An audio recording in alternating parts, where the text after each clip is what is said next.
And then, of course, if he screws up at any time, the court can hit him with the maximum. He understands that. He's asking the court to take one final chance on him. His father. Hello, I'm Jen Hardy, and we're going to watch a judge. Yes, a judge, because here on the Jen Hardy Show, well, we've chosen not to show everyone else. Makes it a little bit different, but also a little bit interactive. And here's why. I want to know what you think. What do you think about the trial we're watching today? You're going to see the judge's side. You're going to watch Judge Boyd as the attorney for the defendant starts us off. You can tell by the way he's talking. He's pretty sure his guy is not going to get off, but he's trying. He's fighting the good fight. Let's listen to him a little bit more and see what you think Judge Boyd's going to decide. His father is here, and his father believes that, yes, in fact, he has changed the conversations. According to his father, the conversations between the two of them have switched from, for me, when he got picked up in the federal system, shortly after that, to what am I doing to my family? You know, what is this impact having on my son? He's got a 14-year-old son, I believe. Yes, a 10 and 14-year-old children, and then 10 and 8. I'm sorry, 10 and 8. And they're asking for him. He has regular contact with them, but they're asking, when's he going to come home? When can I see my dad? And that has had a profound impact on him.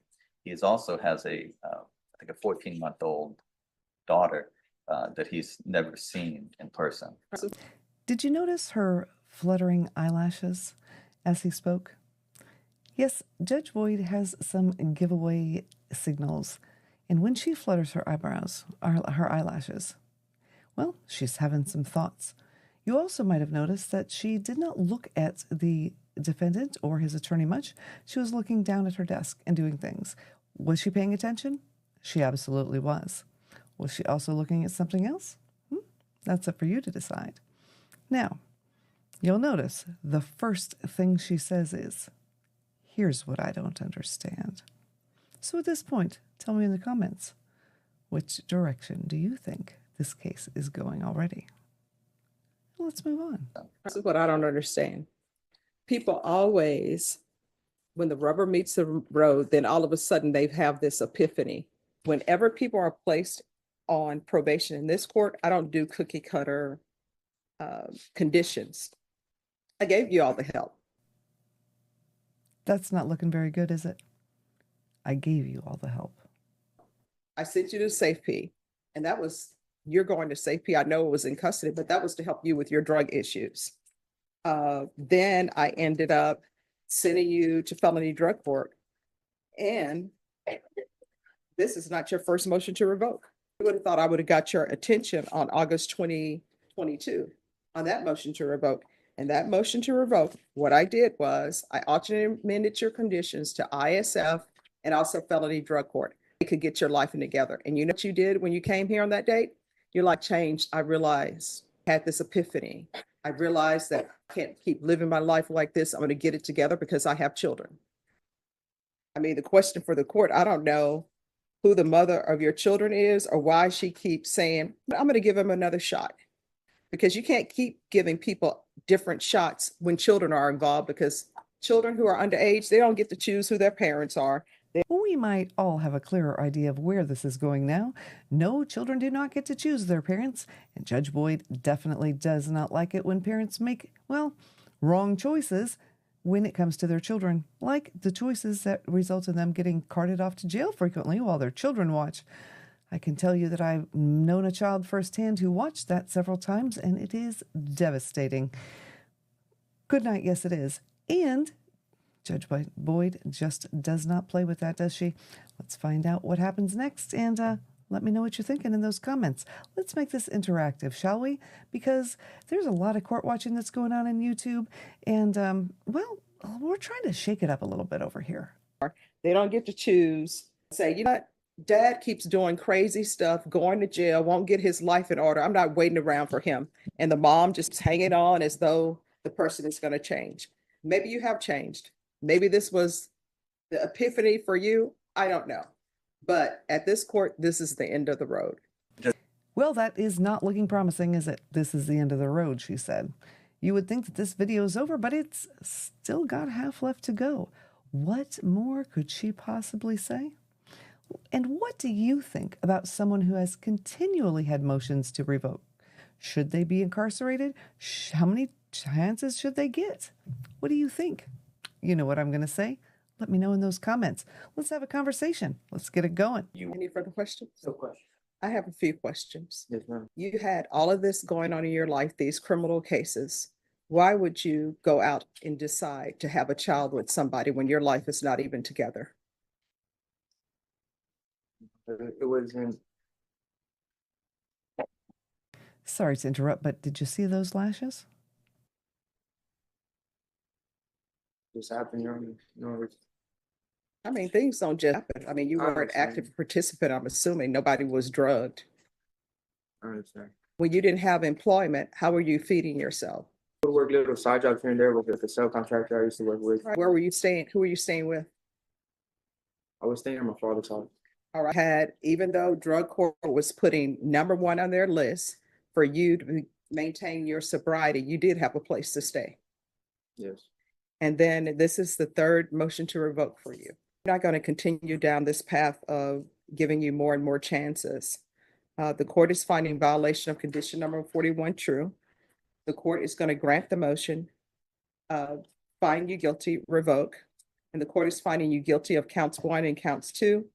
Probation, what is the restitution amount? Judge, the remaining balance or the restitution is $2,734. He still owes over $2,700 in restitution, and this case is from 2020.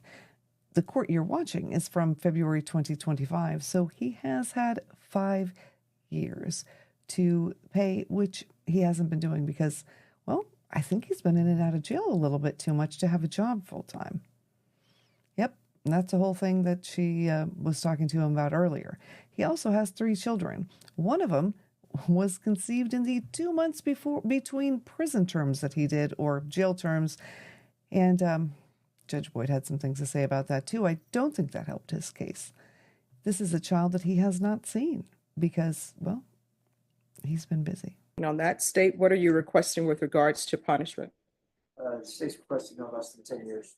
Texas Department of Corrections. Defense? He's been 2 years incarcerated already on the federal system, and I understand that's not the same case, but it did give him a timeout, Judge, and it did, I think, affect his thinking and his thinking going forward. Judge, we would ask the court to consider something at the very minimum, 2 or 3 years.